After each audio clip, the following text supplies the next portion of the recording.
essa semana eu tava lendo Mateus. E tava concluindo o livro de Mateus, já tava bem no finalzinho. E como eu gosto muito da parte da crucificação e ressurreição e tal, eu deixei preparado uma pancada de esboço e tal. E aí eu... vou lá pra Mateus, vou ver o que Deus tem pra falar lá em Mateus pra galera e tal. Só que me veio uma vontade muito doida de ir pro Velho Testamento.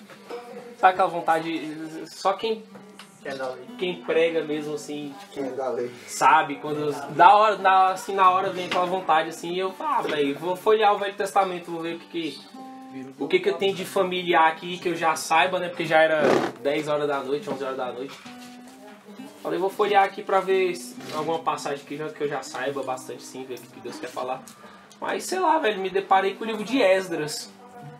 E eu nunca tinha estudado o livro de Esdras, né? Eu tinha lido já tinha passado por ele, já tinha visto algumas histórias, mas nunca tinha parado para observar ele assim profundamente. E eu comecei a ler ele já por essas horas e consegui concluir ele todinho ontem.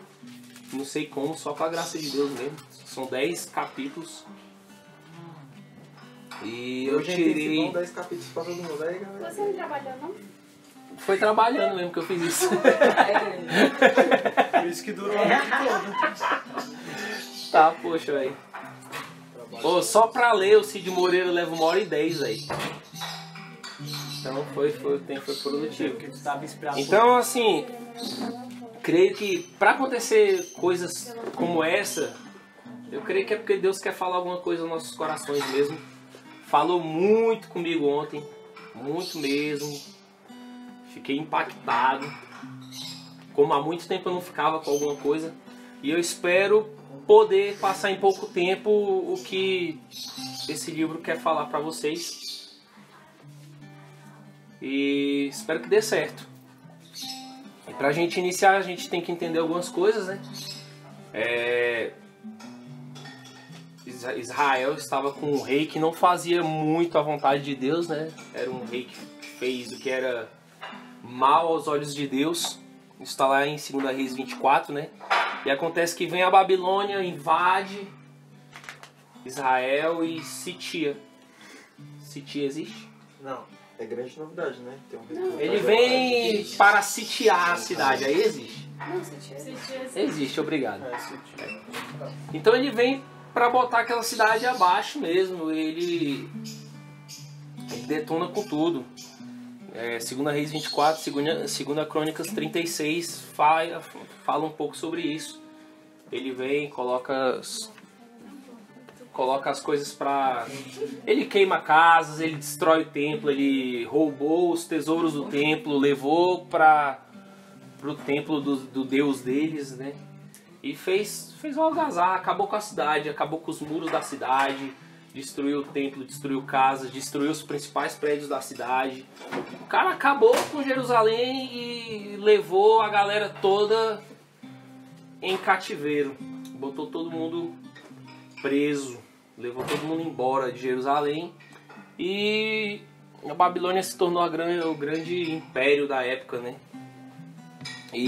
Só que acontece que passa-se o tempo e a Babilônia ela perde esse domínio mundial, primeiro para os medos e depois, mais para frente, os persas tomou o controle das coisas. E o livro de Esdras ele inicia justamente no primeiro ano do rei Ciro, que era o rei da Pérsia na época. Então eles ainda estavam em cativeiro. O livro ainda continua citando isso como cativeiro babilônico, mesmo estando a Pérsia no controle, né? Então eles ainda estavam em cativeiro babilônico, eles ainda estavam presos, a cidade ainda estava em ruínas, o templo ainda estava todo estragado. E até esse momento não havia se levantado alguém para fazer algo, até porque os persas eram um reinado já muito forte. Então, para se levantar um só homem ou algumas pessoas provavelmente não dariam conta. E o que Deus faz nesse caso? Aqui no primeiro verso já de Esdras, a Bíblia cita que Deus despertou o espírito de Ciro. Ele pega um cara que era ímpio, rei de um reino ímpio, E ele coloca no coração desse rei o desejo de reerguer o templo de Jerusalém. Olha como Deus age, né? É sensacional. E ao despertar o coração desse rei, ele faz um decreto. E nesse decreto ele coloca que a galera tá liberada para ir lá reconstruir o templo. E acontece que os chefes das famílias da tribo de Judá e de Benjamim, eles vão também os sacerdotes e os levitas. E a Bíblia fala que também vão todos aqueles que Deus colocou a alegria no coração de ir ajudar. Então essa galera vai. O capítulo 2 de Esdras é só citando a galera que vai para esse lugar, os filhos dos filhos de não sei quem, né? Então é um capítulo um pouco enjoado de ler. Eu pulei bastante. Spoiler de números. Então assim, vai uma galera mesmo. Só que a gente tem que observar que vai para a reconstrução do templo os disponíveis. Você vê que vai os sacerdotes e os levitas, que eram aqueles que, segundo a linhagem, são os líderes religiosos, são aqueles que devem fazer o espiritual acontecer. Eles vão os chefes de uma das duas principais famílias, né? Judá e Benjamim. Eles vão também, e também fora eles, apenas aqueles que o Senhor colocou alegria no coração. Então só os disponíveis estavam ali. Só os disponíveis saíram em uma caminhada que, segundo relatos, é 1000 e tantos quilômetros, ou seja, uma caminhada bem longa. Eu cheguei a ver até quanto tempo demora uma caminhada dessa, mas eu já esqueci. Eu sei que leva alguns meses. Então, eles simplesmente vão. E a Bíblia chega a falar que eles vão com certo medo, mas vão. Eles se voluntariam. E Deus colocou tão grandemente no coração do rei Ciro da Pérsia essas coisas, que ele chega a pegar o tesouro que foi roubado do templo, que os babilônicos tinham pegado na época. Ele pega de volta e manda entregar tudo de novo para o templo de Israel. Então o cara estava totalmente a favor disso tudo. E o tempo vai se passando. Eles começam a reconstrução do templo. Eles vão com toda a confiança, com alegria acima de tudo. E eles começam aquela reconstrução de tudo. E no capítulo 3, ele cita o reinício do culto. Fala que quando chegou o 7º mês, eles já estavam lá na cidade e todo o povo se reuniu como um só homem. Eles se reuniram em comunhão. E pra vocês entenderem, eu estou falando tudo isso, mas daqui a pouco eu vou fazer vocês entenderem o que eu quero dizer com tudo. Mas, por enquanto, para vocês entenderem a história. E acontece que esses homens, eles pegam e começam o culto mesmo não tendo ainda o altar pronto. E a palavra fala que eles começam ali também, principalmente Josué, filho de Josedeque, e Zorobabel, filho de Salatiel, e seus irmãos. Eles colocaram para construir naquele lugar e restabeleceram o altar naquele lugar. Ainda não estava pronto, mas eles restabeleceram o altar. E quem conhece o Velho Testamento e quem já procurou sobre o Velho Testamento sabe da importância do altar. O altar era a coisa mais importante que tinha no Velho Testamento. Porque ali no altar era onde havia a expiação dos pecados. Ali era onde eles sacrificavam diversos tipos de animais para diversos tipos de pecados. Tudo tinha que ser feito totalmente puro, de forma exatamente como Deus estabelecia. E naquelas ruínas, com o templo sendo restabelecido, aí eles apenas fazem o altar ali para reiniciar a adoração. E o que eu queria trazer disso é que no início sempre vamos ter dificuldades e sempre vamos ter medos. Aqui fala que restabeleceram o altar em seu lugar apesar do medo que tinham dos povos das terras. Então, apesar do medo, apesar das dificuldades, eles foram e restabeleceram o altar naquele lugar. Eram pessoas que já tinham um templo, já tinham um altar, já faziam sacrifícios e tudo aquilo foi abaixo. E se a gente for ver hoje, aqui nessa sala, muitas pessoas tinham um altar estabelecido.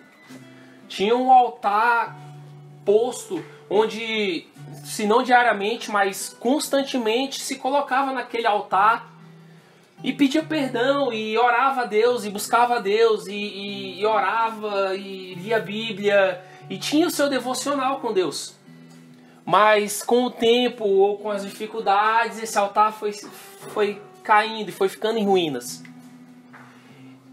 Mas com todo o medo e com todas as dificuldades, sejam elas quais forem, no caso deles aqui eram os povos das terras, povos fortes, que já tinham entrado em guerras com eles, mas apesar do medo eles reconstroem aquele altar. O que está faltando para você reconstruir o seu altar? O que está faltando para você voltar ao seu quarto e restabelecer a sua conexão que você tinha com Deus? Às vezes é uma dificuldade, seja ela um trabalho, seja ela um emprego, seja ela a faculdade, seja ela os estudos, seja até mesmo coisas que você faz na igreja, mas que te impedem de você ter um individual, de você ter uma conexão com Deus, e isso está faltando. E sem isso, não há possibilidade de haver adoração. E o interessante é que esses homens, apesar do medo, apesar da dificuldade, eles se colocam naquela brecha e eles restabelecem o altar, que até então não era um altar perfeito, mas era um altar. Eles reiniciaram as coisas. E a palavra fala aqui mais abaixo que ofereceram sobre eles holocaustos a Deus, holocaustos da manhã e da tarde, e celebrou-se a festa dos tabernáculos. E mais abaixo ainda fala que toda a congregação pôde fazer uma adoração, pôde fazer um sacrifício. Ou seja, a partir do momento que você restabeleceu o seu altar, você se colocar na brecha, você vai ver pessoas ao seu redor fazendo a mesma coisa. E você vai poder levantar pessoas que você via que estavam lá embaixo. Você vai poder ver um colega que às vezes você via que ele era tão espiritual que ele decaiu. Ao ver você fazendo tudo isso e reiniciando a sua adoração, apesar das dificuldades e dos medos, ele vai dizer: uau, eu também quero isso. Eu também quero restabelecer o meu altar que eu havia perdido. Está faltando isso na gente.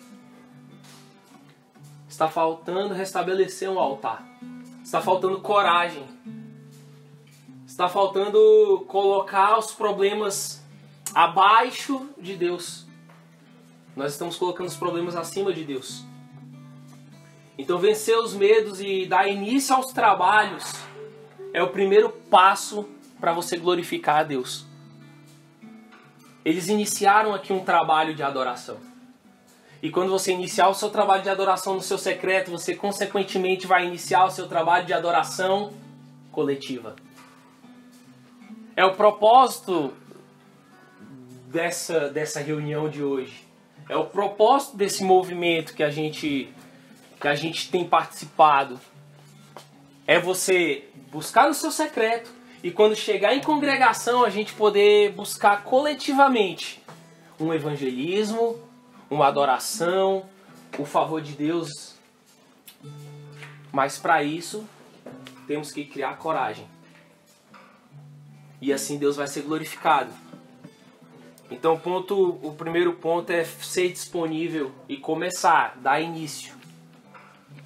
É você deixar de lado o trabalho, é você deixar de lado aquilo que tem te atrapalhado, que antes não atrapalhava, mas hoje tem te atrapalhado.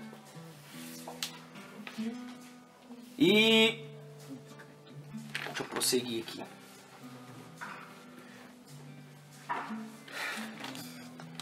Após eles iniciarem esses trabalhos de adoração, eles iniciarem esses trabalhos de restabelecer o templo. Tiago, onde tu tá? No 3. Eu estou no capítulo 3. Obrigada. Não, mas a ordem é O livro de Esdras todo em si, estudiosos falam que ele é meio fora da ordem, ele é cabuloso, velho. Isso é muito doido. Mas enfim. Eles reiniciaram essa adoração, eles reiniciaram tudo e após reiniciarem isso tudo, eles fizeram divisão de afazeres e de responsabilidades. Isso vai estar lá no 3, do 8 em diante. Eles colocam os levitas para fazerem, com mais de 20 anos, para darem direção aos trabalhos no templo. Eles colocam os sacerdotes para fazerem algumas coisas. E eles colocam também algumas pessoas da congregação que se sentiram bem para fazer algumas coisas. Então eles dividiram os afazeres, eles dividiram as responsabilidades. E essas responsabilidades foram dadas aos disponíveis. Aqueles que se colocaram na brecha e falaram: opa, eu estou aqui, eu posso. E nós estamos em um período onde a liderança tem debatido muito sobre isso, de colocar pessoas para dividir os afazeres e colocar pessoas disponíveis para isso. E assim como aconteceu com eles, eu sei que primeiro deve se iniciar em um período de adoração em casa. Primeiro as pessoas têm que se restabelecer ao altar. Mas após isso nós temos que ser disponíveis para entrar de cabeça nas coisas. Muitas vezes a gente entra em algumas coisas de Deus, ou seja numa igreja, seja num movimento como esse, seja qualquer coisa relacionada a Deus, e a gente quer ir só para participar. Quer ir só para ficar, tô de boa, tô tranquilo, tô indo só para receber. Mas não, Deus, Ele o tempo todo nos convida para fazer alguma coisa. Claro que cada um tem um chamado diferente, cada um tem o seu estilo diferente, mas Deus tem para cada um de nós uma missão. Deus tem para cada um de nós algum a fazer. E o interessante é que a disponibilidade desses homens possibilitou que o povo todo louvasse. Porque aqueles levitas que tinham sido colocados para darem início à direção dos trabalhos, os sacerdotes que começaram a mexer com alguns instrumentos musicais também, eles começaram o louvor, começaram a cantar. E a palavra fala que aqui, ó, deixa eu só achar aqui. Fala assim, ó: cantaram a Deus louvores e ações de graças, pois Ele é bom, pois eterno é o seu amor por Israel. E o povo todo aclamava em altas vozes, louvando a Deus, porque eram lançados os alicerces do templo de Deus. Esses caras, ao iniciar esses trabalhos, ao se colocarem em disponibilidade, ao falarem, nós queremos essa responsabilidade, eles possibilitam todo o povo de começar uma adoração nova, um estilo novo de chamar a atenção de Deus. E fala aqui que, contudo, alguns já idosos e que tinham visto o primeiro templo choravam em alta voz, enquanto sob suas vistas se punham os alicerces. Esses homens, eles tinham visto um grandioso templo que foi feito por Salomão. Eles tinham visto um templo maravilhoso, onde muitas coisas aconteciam. E ao ver esse templo que não era lá essas coisas como o outro, eles começaram a chorar. Eles começaram a lamentar. E isso foi uma das partes que mais falou comigo ao estudar o livro de Esdras. Porque eu lembrei do meu templo antigo. Eu lembrei da época que eu fazia uma grande adoração a Deus. E eu buscava bastante a Deus, eu intercedia bastante. E eu lembrei disso na hora. E eu lembrei o quanto eu já chorei. Porque eu sinto falta daquilo. E não era pra eu chorar, não. Ai, Deus do céu. Eu pensei que por ontem já chorar na hora que eu li, eu não ia chorar mais. E eu lembrei de quando eu ia todos os dias para um certo local e colocava todo mundo que eu conhecia em intercessão. Eu colocava, eu passava horas naquele lugar, todos os dias olhando para o céu, e coisas extraordinárias aconteciam. Eu lembrei de pessoas que eu liderava e que também passavam naquele lugar e também viviam aquilo. E assim como esses idosos que já tinham visto o primeiro templo, eu me peguei analisando aquele primeiro templo, aquele primeiro altar.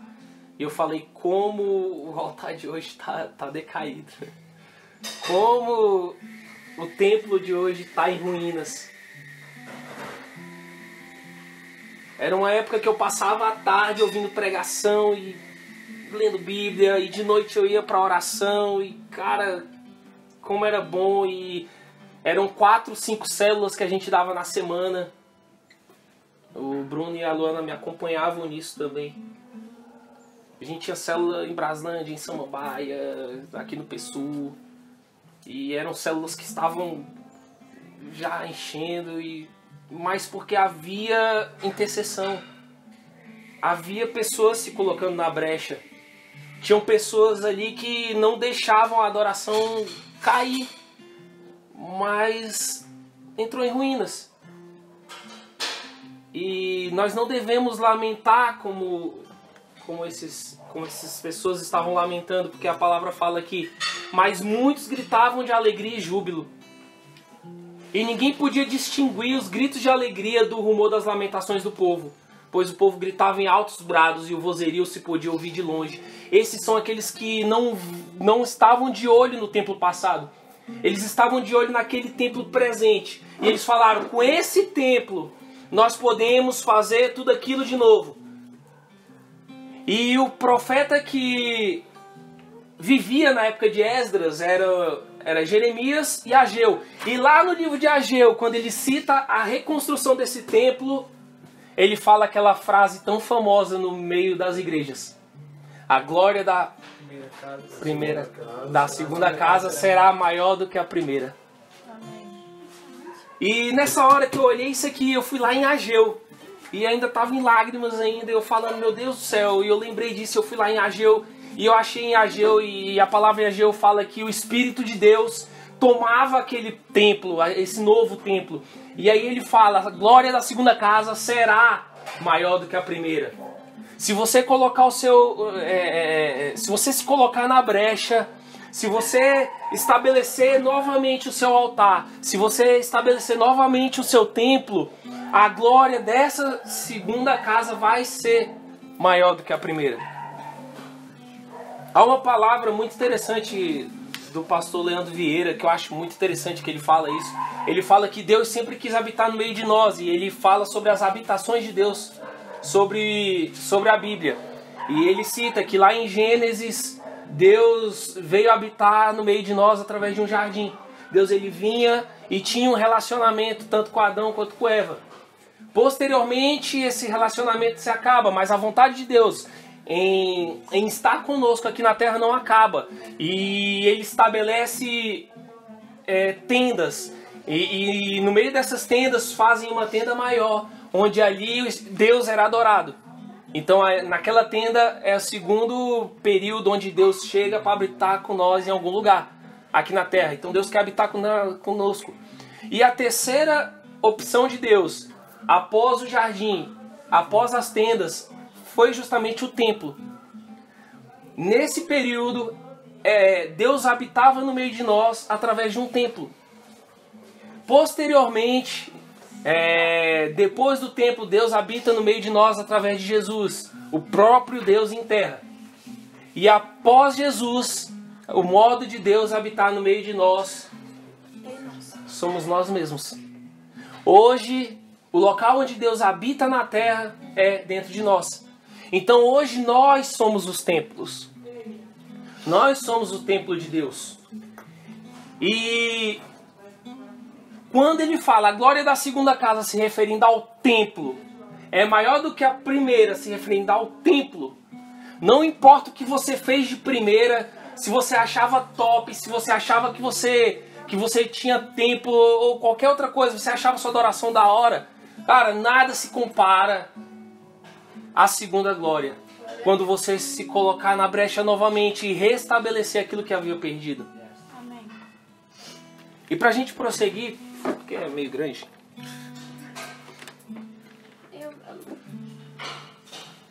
Deixa eu só virar aqui. Aconteceu que houve um grande problema. E o interessante é que sempre que a gente está reiniciando, acontece um problema. Sempre que a gente fala, meu Deus, eu preciso voltar a orar, eu preciso voltar a ler a Bíblia, eu preciso voltar a estabelecer uma comunhão contigo, e aí você se sente apertado pelo Espírito Santo de fazer aquilo, mas sempre vem um obstáculo, sempre vem alguma coisa que te impede de fazer aquilo. E com esses homens não foi diferente. Durante o capítulo 4 chegam os embaçados. Pessoas que eram inimigos deles, chegam e jogam um papinho, né? Não, a gente também adora o mesmo Deus que você, vocês deixam que a gente também ajude a reconstruir esse templo e tal. E o povo de Israel quando ele decidia, era um povo muito cabuloso, né? Vivia decaindo, vivia em pecado e tal, mas quando eles decidiam fazer alguma coisa, eles faziam bem. E quando eles ouviram isso dos outros povos, eles não terceirizaram. Eles falaram, não, essa missão foi dada a nós. Nós temos que reconstruir e terminar de reconstruir o templo. Eles falaram isso para os povos inimigos.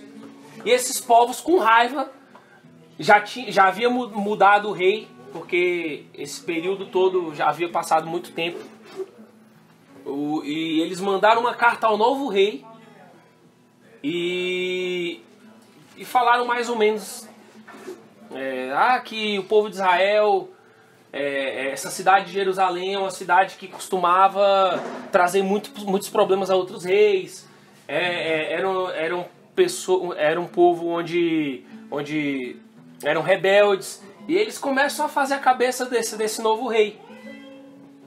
E eles mandam uma carta para esse rei lê e esse rei acata isso que eles falaram e manda cessar a reconstrução daquele templo.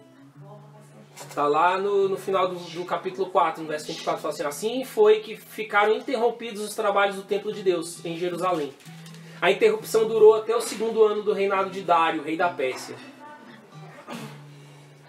E aí acontece que no capítulo 5, os profetas Ageu e Zacarias, eles colocaram-se a profetizar, eles começaram a profetizar através do Espírito de Deus, encorajando aqueles homens. E aqueles homens, mesmo com essa interrupção, eles falaram, não vamos parar. E eles continuaram, eles prosseguiram com a reconstrução do templo. E esses inimigos, eles chegaram lá, viram eles fazendo isso, e eles levantaram a questão a eles: por que vocês estão reconstruindo o templo de novo, se há um decreto do novo rei dizendo que vocês não podem mais fazer isso? Se agora não pode fazer isso, por que vocês continuam? E aí vem a resposta do povo de Israel. Tá lá no capítulo 5, no verso 11. Deixa eu ler para vocês até o 16. Eles falam assim: somos os servidores do Deus do céu e da terra. Estamos reconstruindo um templo que ficou de pé outrora, por muitos anos, e que um grande rei de Israel construiu e terminou. Mas porque nossos pais irritaram o Deus do céu, este os entregou nas mãos de Nabucodonosor, o caldeu, rei da Babilônia, que destruiu este templo e deportou o povo para a Babilônia. Entretanto, no 1º ano de Ciro, rei da Babilônia, o próprio Ciro retirou do santuário da Babilônia os utensílios de ouro e de prata do templo de Deus, que Nabucodonosor retirara do santuário de Jerusalém, e transportara para o templo da Babilônia, e mandou entregá-las a Sassabassar, que ele nomeou governador, e disse-lhe: toma estes utensílios, vai depositá-los no santuário de Jerusalém, e que o templo de Deus seja reconstruído em seu lugar primitivo. Este Sassabassar veio, pois, colocou os fundamentos do templo de Deus em Jerusalém, e desde aquela época até o presente está sendo construído, mas ainda não está acabado. Então eles mandaram essa resposta. Uma resposta de que nós somos os servidores do Deus do céu. E quando Ele nos dá uma missão, nós fazemos essa missão. E nós temos uma missão hoje. Todos nós temos em nosso coração algo que nós devemos fazer. E nós sabemos disso. Deus só está esperando um posicionamento nosso frente às adversidades. E esses homens tiveram um posicionamento frente à adversidade. E quando essa carta chegou no novo rei, ele mandou que fosse procurado nos arquivos babilônicos e nos arquivos persas e nos arquivos dos medos esse decreto do rei Ciro. E eles acharam esse decreto. O decreto onde o rei Ciro até amaldiçoava o rei que impedisse que o templo fosse reerguido. E esse novo rei acatou plenamente a ordem desse decreto. E não só acatou, como também mandou que a galera que tinha ficado ainda no Império Babilônico, né, que tinha ainda continuado cativo, mandasse ofertas para lá. Então, além de permitir que a reconstrução permanecesse, esse novo rei, ao ver o decreto de Ciro, que foi um rei inspirado por Deus para fazer isso, quando o cara viu esse decreto de Ciro, ele falou: não, o decreto tá aqui. Então, além desse decreto, eu ainda vou mandar... como é que fala? Vou mandar coisas, provisões para que esse templo seja reconstruído o mais rápido possível. E olha que interessante, a partir de um posicionamento frente às adversidades, eles conseguiram o favor de Deus. E esse favor de Deus veio através de um decreto de um rei. E a palavra decreto, eu fui buscar o significado no Google, significa ordem emanada de uma autoridade superior ou órgão que determina o cumprimento de uma resolução.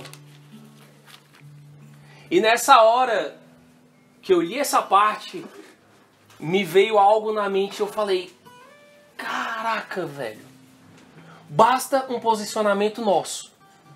Porque o decreto nós já temos, ele está nas nossas mãos. E foi escrito pelo maior rei que já pisou na terra, Jesus. Nós temos o decreto de um rei na mão, onde ele tem missões para nós. Ele tem missões extraordinárias para nós aqui dentro. Então não tem adversidade que se oponha a esse decreto. É um decreto maior ainda do que esse decreto do rei que eles tinham. Nós temos o maior decreto da humanidade em nossas mãos. E nós temos esse decreto e às vezes nós não confiamos nele. Mas é o decreto de um rei. Ele é irrevogável. E se nós confiarmos nesse decreto e nos colocarmos frente à adversidade, nada vai poder nos parar. E por que nós estamos sendo parados? Por que nós estamos... por que nós não estamos crescendo? Por que nós não estamos conseguindo fazer aquilo que Deus estabeleceu para nós através de um decreto? Será que não nos falta confiança? Será que não nos falta tomar um posicionamento? Será que não nos falta nos colocar na brecha e sermos disponíveis, como esses homens foram e como esses homens se colocaram à frente de tudo para reconstruir esse templo de qualquer forma? Nós somos templos de Deus. Como que está a reconstrução do nosso templo? Será que ela não está parada? O decreto já está válido. O decreto já está aqui. Tem muito templo por aí arruinado. Muito templo por aí na cachaça, na droga, na pegação, achando que está abalando, mas no final das contas está destruído, acabado. Não consegue fazer mais nada sem que ache que essa coisa é a felicidade verdadeira. São pessoas que estão perdidas. É como o Arthur colocou na legenda da foto dele, zumbis espirituais. Só estão rondando por aí, andando, existenciais. Estão só rondando por aí, andando, fazendo número. Mas são templos quebrados. Templos em ruínas. Mas alguns templos estão sendo reconstruídos. E eu creio que aqui hoje todos os templos aqui estão sendo reconstruídos. E com a reconstrução desses templos, nós vamos alcançar mais templos que estão em ruínas. Esses templos também vão se reerguer. Essa é a nossa missão. Lembra do que Jesus falou? Ide, portanto, fazei discípulos de todas as nações, batizando-os em nome do Pai, do Filho e do Espírito Santo. Ou seja, em outras palavras, vão atrás dos templos em ruínas. Reergam esses templos. E eu sou a pedra angular, eu sou a pedra fundamental deste templo, que é a igreja. O conjunto de vários que estão em reconstrução. A Bíblia chega a falar e a citar nós como pedras, que juntas vão se reunindo, e se reunindo, se reunindo e formam a igreja. E o que é a igreja? Aquela que, no final dos tempos, vai se reunir com aquele que é o Rei dos Reis e Senhor dos Senhores, aquele que deixou o decreto para nós. E no final das contas não vai ter desculpa. Porque toda desculpa que a gente der no fim dos tempos, ele vai chegar e vai falar: o decreto já estava dado. Por que vocês não reconstruíram o templo? Por que vocês não ficaram disponíveis? Por que vocês não restabeleceram o altar?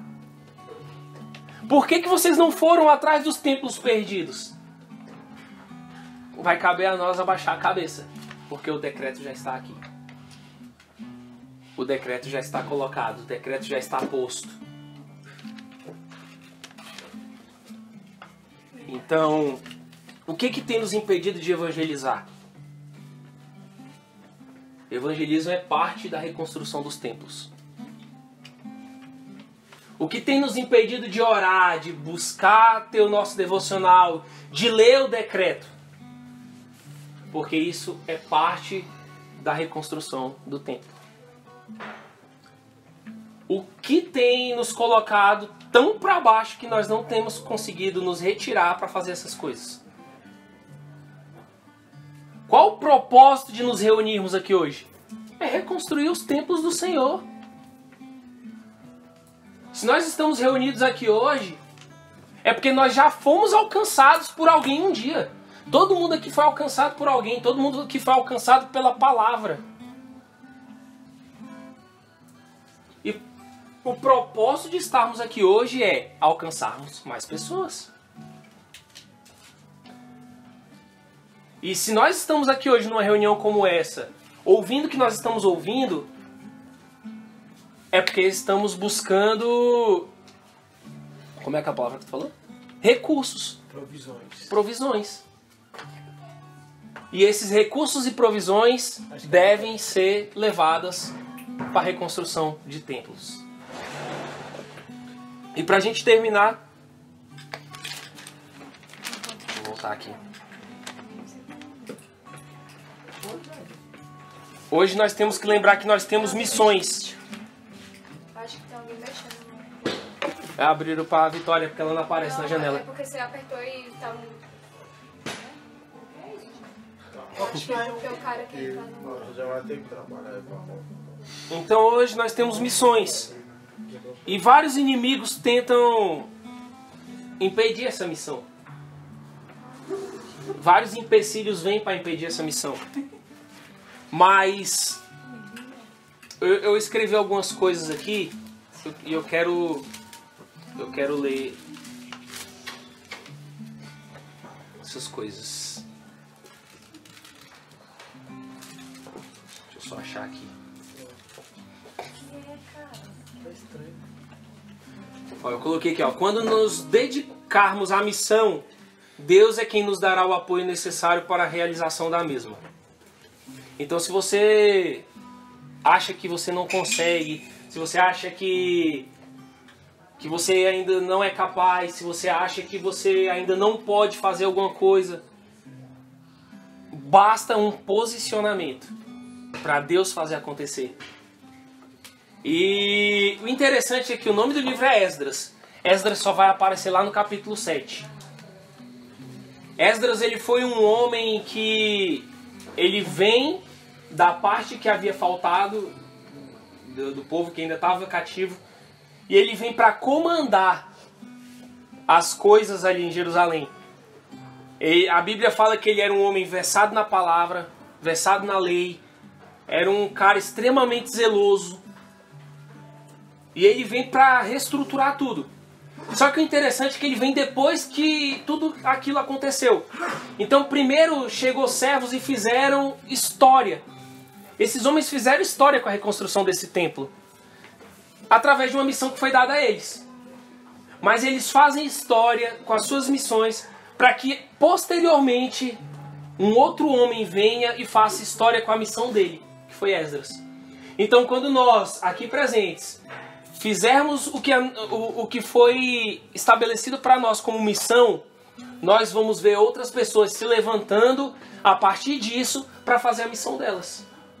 E é assim que o reino de Deus funciona, é assim que a igreja funciona.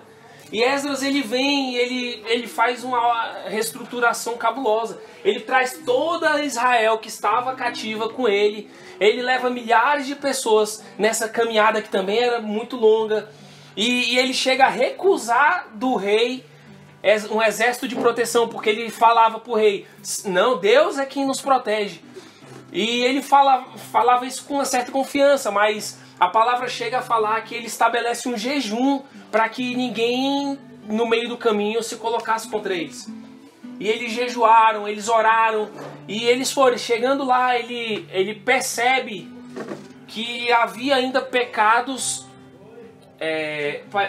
que ainda estavam ali naquele lugar e que ainda atrapalhavam o templo de Deus de ser como era antes, atrapalhava a adoração do altar a ser como era antes.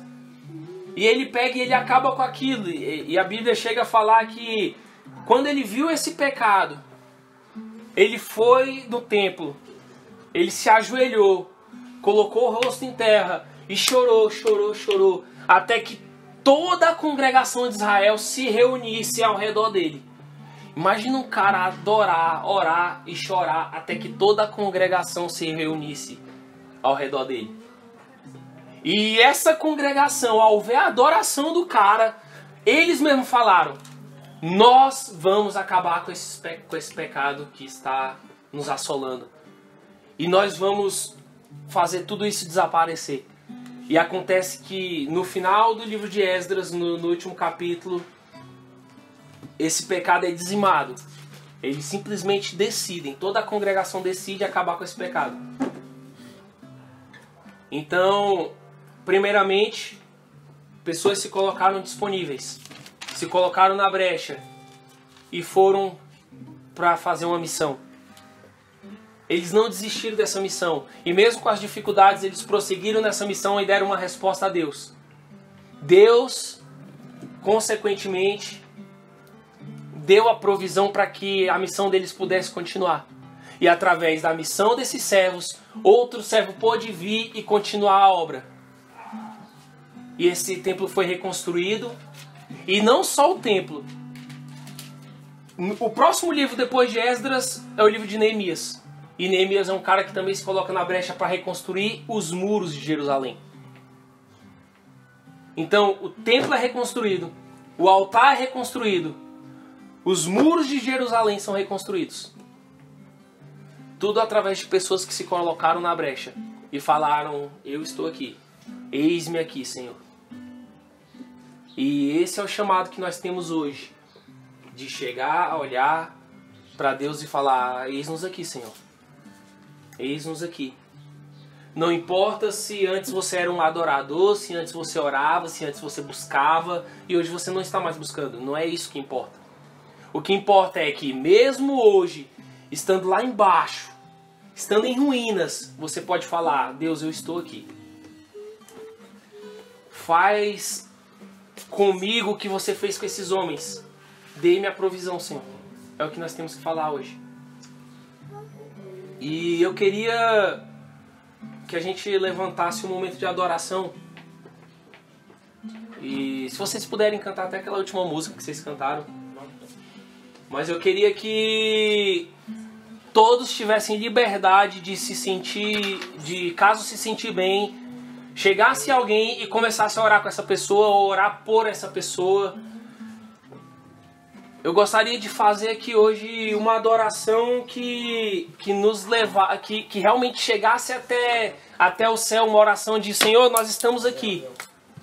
Nós estamos aqui neste lugar para nos colocar na brecha, para falar, nós estamos dentro dessa missão que foi dada a nós e nós queremos bombar esse ano. E eu quero que essa adoração de agora seja em prol disso. Que nós venhamos a nos levantar, que nós venhamos a nos reerguer.